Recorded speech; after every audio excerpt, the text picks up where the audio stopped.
We all want to live our lives with no regrets. We'd like to think that we just play full out on everything, but there are times when we stop and we go, could have done that different.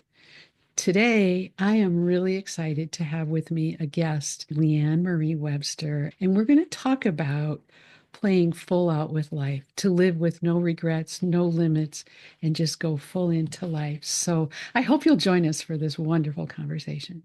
Do you fear what lies beyond retirement? What if it's a gateway to a life filled with purpose, meaning, and adventure rather than an end? Discover peace and fulfillment as you boldly enter this new chapter in Courageous Retirement, a Christian podcast. I'm your host, author, and coach, Vonna Johnson. Let's get started. Thank you for joining me today. And I just want to jump right in. This is such an important topic because it's so easy to think of the woulda, coulda, shoulda-ves. Yeah. So tell us just in a nutshell, why no regrets? What brought you there? Well, first of all, thank you for having me here. I'm really excited for this conversation. I always share my kind of an origin story. I don't know what we Yep. want to call it. The reason, the big why, the big Yeah. why. And that is because when I was 4 years old and my brother was 12 years old, one of my brothers, he was killed in a car accident. Mm. And, it's the early 70s. He was 12 at the time, I was 4. And it was just one of those kind of freak accidents. And I always think that nobody knew, that spring, it was a Saturday morning in the spring, and nobody knew that was his last day in this realm. They were out playing and riding bikes and doing their normal thing. And then this accident happened. And so I believe that means that those of us who are still here, who have been given, we're breathing, we're up, we're moving, that we have an opportunity, and I would even possibly say a responsibility to just do what we can to live our lives to the fullest every day. Yeah. Well, first of all, I just want to say I'm really sorry for your loss. I'm guessing something like that obviously is always with you, or you wouldn't be still talking about it today. And it's interesting. I've done a lot of healing around it. And I don't think I realized the depth of how it affected me until probably, 5 or 6 years ago. And because it's one of those things, my family never talked about it. I was 4 years old. And yet I remember I remember situations around it very clearly. And what I've come to realize is that there's kind of an imprint that happened when that happened, which was, I'm going to be on my own, because everyone kind of turned inward to deal with their own wounds, which makes sense. Yeah. Therapy wasn't an option. The early 70s, a poor family in Southern Ohio, Yeah. the time when it's like walk it off, so Yeah. um, Yeah. and so I didn't really fully realize, and I'm still probably unpeeling layers of how that impacted me. So, mhm. Yeah.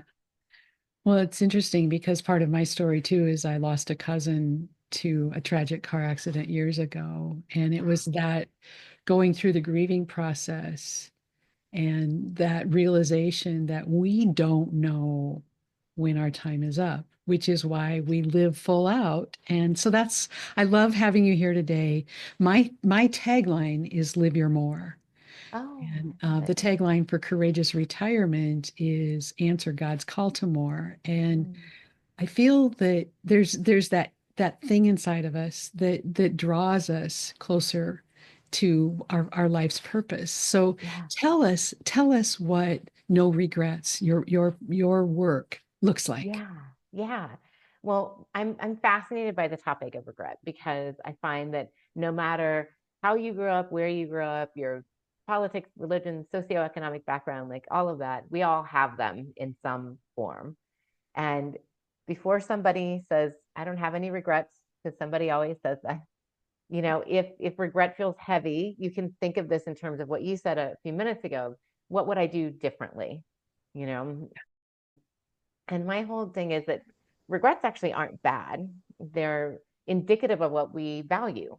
You wouldn't regret not having a conversation if you didn't value a relationship. You wouldn't regret eating too much sugar or candy or cake if you didn't value health. So they can be really interesting indicators of what's important to us and valuable to us. Yet the challenge comes when they kind of weigh on us. And if we're not conscious of having them, then it can become something that hampers our ability to move forward or prevents us from taking action or causes stress or anxiety or shame. And that's really where I see the real work is in how do you identify it and then release it. And that's one thing I've been doing in my work is helping people with releasing them. Oh, I love that. And, I am one of those people. I say I have no regrets. Not that, well, no, I was going to say not that I wouldn't do things over again differently, but I don't know that I would because I love exactly where I am. Yeah. And Yeah. if I hadn't done some of the things that the world would view as wrong or Right. inappropriate or whatever, Sure. my responses would be different and I would be different. Exactly. Exactly. I mean, we all, and I feel you because before I started doing this work, I always said I had no regrets. I was like, Yeah. everything happens for a reason, and I'm connected to the higher power, and I've had some come up as I've done this work myself. Like one I have is that I wish I would have gotten to know my grandmother more as a woman, as a person, Yeah. rather than just as a grandmother. Because, she would tell us those stories, how does it grandma's house? Every time you go Yeah. over and she'd talk about this and that and the other. And I wish I would have recorded it, or I wish I would have just asked her questions about, who she was, how she met my grandpa, like, understanding more about her as a woman instead of just as this kind of matriarch in the family. And, that opportunity is gone. So, um, so I do have a little, it doesn't weigh on me, right? It doesn't hamper me. Instead, it fuels my future, which is also part of the work I do. Because now I say, okay, I'm going to have the conversation. Yes. I'm going to record them. I'm going to go deeper. If I get curious, I'm going to ask the questions. Yeah. Well, and I really love that. And I think that that can apply to virtually any relationship that we have. Yes, yes, Yeah. yeah. What I find is that too often people are waiting for, um, not waiting for, that there's something that happens and that starts to trigger the, oh, wait, what am I doing? It's kind of like a wake up call. Yeah. And it's, getting fired or getting a diagnosis or having somebody close to you die or become ill or the fires that are happening, or the snowstorm that's happening. And, there's crazy weather everywhere. But Yeah. sometimes we wait for that to happen to kind of shake us awake and say, like, oh, wait, what am I doing? Am I really living the life that I want? And my message is you don't need to wait for the drama. You can start today thinking about this and making some shifts in your life. Absolutely. And you're reminding me, and I actually wrote about this in my first book, but I had retired 8 years ago to become a health coach, then life coach, faith-based, all, the transition. Yeah. But I had decided I was going to write a book and I had started, putting things together, whatever, but life kept getting in the way and it wasn't getting done. And then came along my breast cancer diagnosis. And it was one of those stop in the tracks moments when it was like, before I knew anything about it other than I had the diagnosis. I didn't know, Yeah. how severe or anything, but I Yeah. just remember thinking, okay, God, if this is it, what do I need? Where's my legacy? What do I need to leave? Right. And the Right. answer I got was finish the book. Wow. So I had been so busy working on the podcast and doing this and doing that. And I literally did an episode on Longing for More called Permission to Pause. Wow. And it was Wow. just like put all of those things on hold and get this Right. done. Yeah. And and it truly was a gift. I know most people would say, "What, breast cancer? A gift? Are you kidding me?" Yeah. But it was just that wake up call, that nudge that Yeah. I needed to do something that needed to get done. And Yeah. yeah, You're bringing up something so important that is, I believe there's power in all of us, right? Is the power to choose the cancer, right? The power to say, you know what, this is actually a good thing that happened to me. I was going to say, I don't know that I would choose the Okay, cancer, okay, but well, I chose to view it as something that God could turn to good.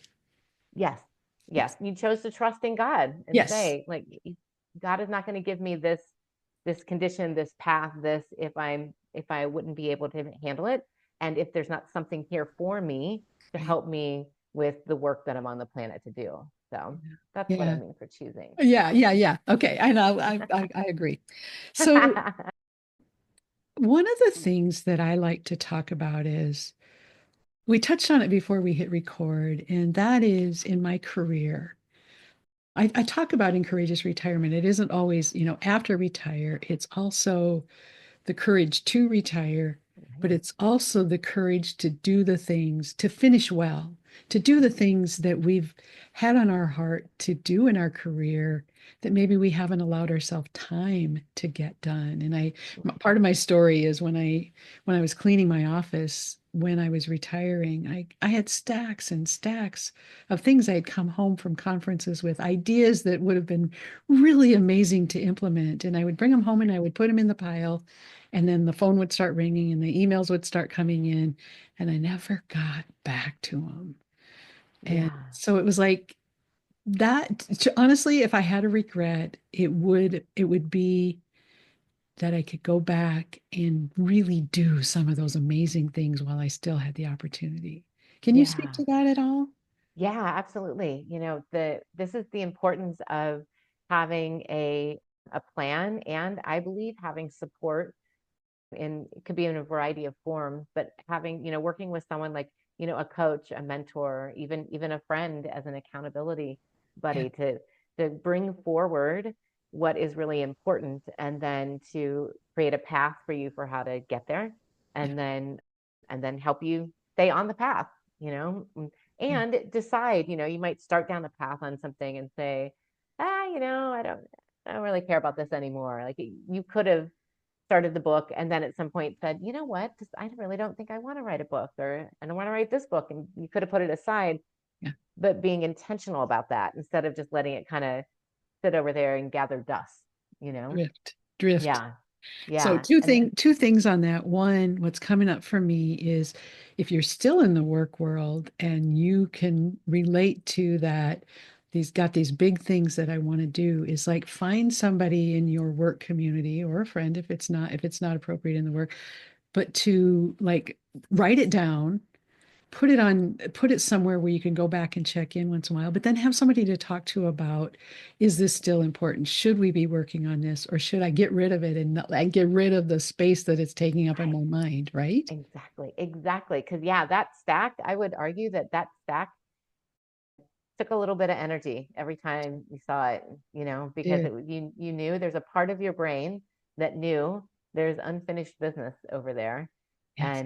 and it tugged at you little. It's subtle, Still and does. right, it's not even there anymore, and it's so. Right. And so Right. there's a lot of power in just clearing that space and freeing up the energy so something else can come through. Yeah. Mhm. Yeah. No, I think that that's beautiful. The other thing came up as you were talking about that, and I shared with it earlier too, was, and I've shared it on previous episodes, is the story about my mom. It doesn't always have to be big things like writing a book or finishing projects at work. And my mom's story was that at 80, she had started painting again. She had painted when us kids, like after we had left the house and she had the time, and then, life got busy and she was either too busy or she didn't have the right light or she didn't have the right space. And years, decades went by where she hadn't picked up her paintbrush, the thing that brought her joy. Wow. And at Yeah. 80, she had started again and was really excited about that and was actually entering her very first art show. Ah, how And she cool. paused that day as I was helping her set up for the art show. And she just said, I feel like I've wasted my whole life. And of course, she hadn't, because she'd done so many amazing things. But it's a good reminder that life can just consume even the things that bring us joy. They can take those away from us if we let it, if we're not If intentional, we let right? it, yeah. And that's really the key message, is being intentional, Yeah, and looking at where am I spending my time, and not getting on the, I call it the Groundhog Day kind of wheel, right? It's like you get up and then you go to work, or whatever it is. If you're retired, maybe you go play golf, or you do, but it's like you get in this routine, and then it's kind of like once you get comfortable in a routine, then it's like, yeah, tomorrow I'll, Yeah. do X or Y or Z or plan the trip or whatever. The other thing I really want to bring forward is you bring a great point forward that it doesn't have to be big things. Sometimes we think about big things, right? And Yeah. taking a big trip or, selling the house or moving somewhere or, retiring, or it can really be, and there's a lot of gold in what I would call micro action, right? Which could be just saying I love you more to your spouse or your children, or taking that time to have a conversation with your children instead of just you know texting, or having doing the utilitarian part of the call, but like having a conversation about what's really important to them or to you. Yes. Spending time with friends, it can be being a great neighbor, or being a great, what if you're, it might be being a great golfer, if that's your thing, when you're doing Yeah. whatever it is, yeah. Yeah. Thanks for bringing that up because I think, especially for people, this is on courageous retirement and people at this age. I mean, I think sometimes we, for me personally, and so, many of the people I've spoken with have a tendency to, if we've worked our full career at doing a certain thing, we put our identity on the title, the paycheck, the just being who that is, and to shift that perspective and that identity more towards, who we're being and who we're serving and what we're doing. And serving can be in a small way. It can be That's good. playing with the grandkids, and like you Yeah, talked about, wishing yeah, you had spent more time with your yeah, grandmother. yeah. But being that grandmother and spending the time and sharing those stories can be priceless. Absolutely. Absolutely. Yeah. I think there's a lot of little moments for us to grab onto with Yes. that, and being very present with it. And then and there's the bigger things too, right? Like, hey, I'm gonna take painting lessons, or I never went to Italy. I want to go to Italy. I mean, you Yeah. know. Well, and I will just, to me, when I talk of courageous retirement, and the courage isn't I've said the courage isn't the hand gliding and the, things like that. It's the courage to have the conversations, to do the things that have meaning for us. And sometimes it's hard. Sometimes we need to have a difficult conversation with someone, or sometimes there's something we want to do, something we dreamed about, but we don't necessarily even have the confidence that we can do it. Maybe you've always wanted to paint, but you don't know whether you can Yeah. even do it. And it's scary to do something we're not used to. Totally. This brings up another layer too, which is the really tuning in it's like the why and the who, right? Because I think what also happens is, especially if we've been in a career for a long time, and like you said, our identity gets wrapped up in that. Our identity can also get wrapped up in the roles that we play within our family or within our community, Yeah. or and we kind of box ourselves in sometimes, right? I'm Yeah. a grandmother, so I can't go learn something new. I'm an X, so I can't do this. And sometimes we take on other people's perceptions or expectations of us, and we don't really even realize it, and we don't stop to think like, hey, is this what I want? Like, what am I interested in? What do I love to do? Who am I in this? And kind of stepping out of the proverbial box to make sure that, in this next phase, you're doing what really matters to you, and not just what you should or somebody else thinks you should be doing.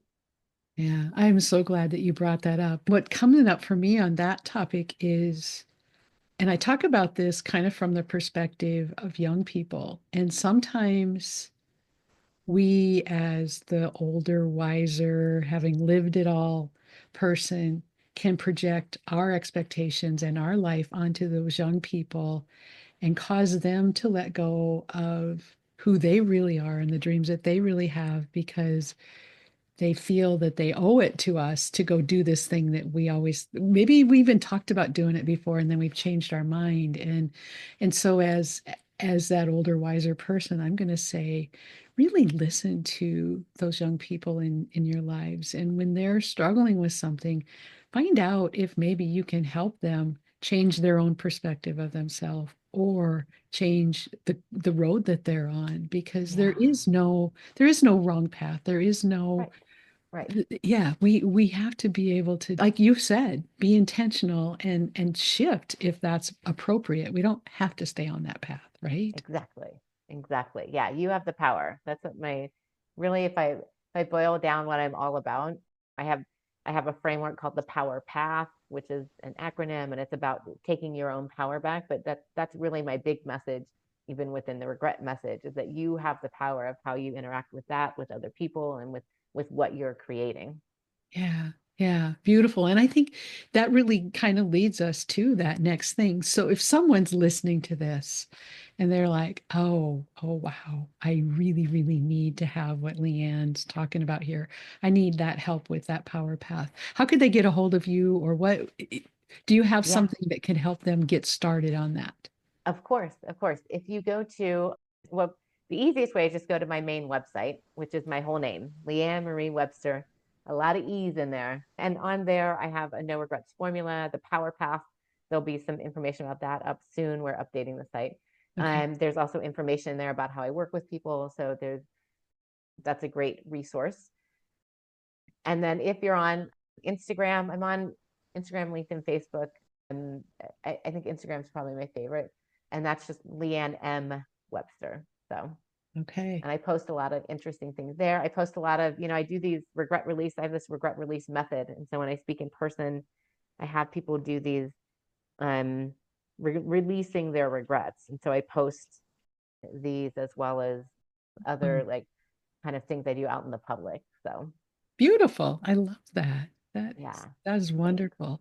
So LeeAnn, what is one, like if you could just lay it all out there, what is, maybe it's something we haven't talked about yet, or it's something that's really important that you want to make sure that the guests leave with today. What would be that message that you could leave with us?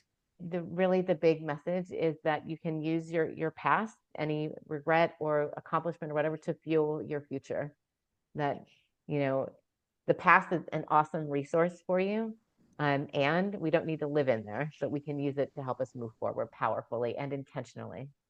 Oh, I love that. I love that. And it really aligns with what I believe I call the breadcrumbs.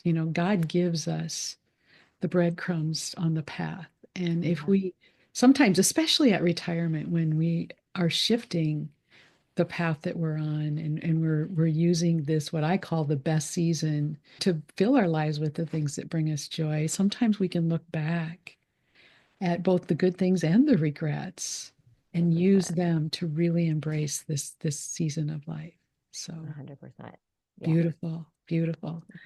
Thank you so much for joining us today. It's really been a lot of fun to have this conversation. And I just pray that there are people that are listening today going, yes, I can take the power. I can move from here and Yeah. really live full out. So Yeah. thank you. Beautiful. Thank you. Thank you for having me. I really appreciate it. And I love the work that you're doing in the world. So. Likewise.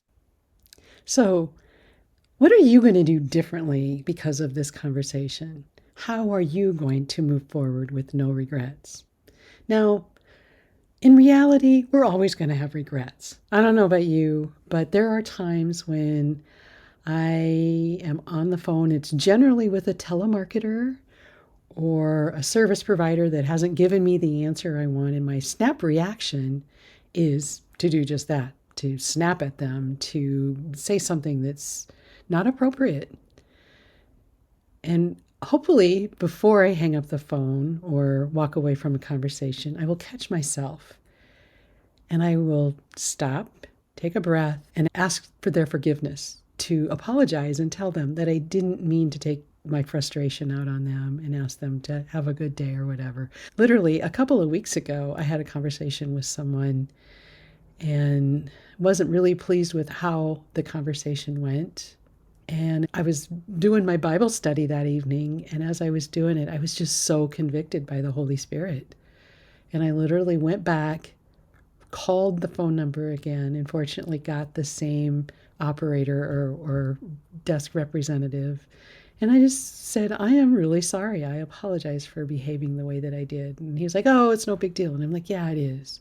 You deal with real problems in the world. You don't need crabby people on top of it. So I'm just going to challenge you that, yes, we're going to do things. We want to go full out. We want to live life in the big things. but we also want to be the representative that we are in the little things. And so I'm going to ask you to think about how you can take those small actions and live with no regret. Now, if you struggle with this, first of all, I'm going to ask you to get in the Word and pray and ask the Holy Spirit to guide you. He's always there and ready to do that. But if you need a little additional help, go to LeeAnn or give me a call or find someone in your circle of friends that can help talk through some of those things so that you too can live with no regrets. We'll always have small regrets, but there are things that we can do to mitigate that. Thank you so much for stopping by today. It's really been a blessing to have you here. Come back in 2 weeks. Next few episodes, we're going to talk about how to stay active in our senior years. And then another episode, we're going to talk about how to write our story. How can we get our story down so that others can benefit and we can actually truly leave that legacy of faith for others? So, again, thanks for stopping by. I look forward to seeing you back here next time. And until then, I pray that you will live with all the benefits of courageous retirement. God bless.